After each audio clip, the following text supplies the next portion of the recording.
అమ్మని ఇంట్లోకి తినడానికి ఏదైనా ప్రిపేర్ చేయమని చెప్తే కారంగా మిక్సర్ ప్రిపేర్ చేసింది. ఎలా చేసిందో చూపిస్తా వచ్చేయండి.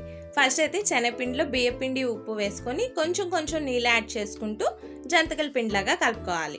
ఇప్పుడు జంతికల గొట్టంలో ఇలా చిన్న కన్నాలు ఉన్న ప్లేట్ పెట్టుకొని బాగా కాగుతున్న నూనెలోని ఫస్ట్ ఈ ముద్దనంతటినీ కూడా కారపూసలాగా వేసేసుకోవాలి.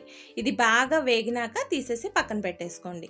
ఇప్పుడు మనం బూందీకి ప్రిపేర్ చేసుకుంటున్నాం. బూందీ కోసం కూడా శనగపిండిలో కొద్దిగా బియ్యపిండి ఉప్పు వేసుకొని తిను సోడా వేసి పలచగా కలుపుకోవాలి. మనం బూందీ వేసేటప్పుడు మనకి ఆయిల్ చాలా వేడిగా ఉండాలి. అప్పుడే బూందీ రౌండ్గా పైకి తేలుతూ ఉంటుంది.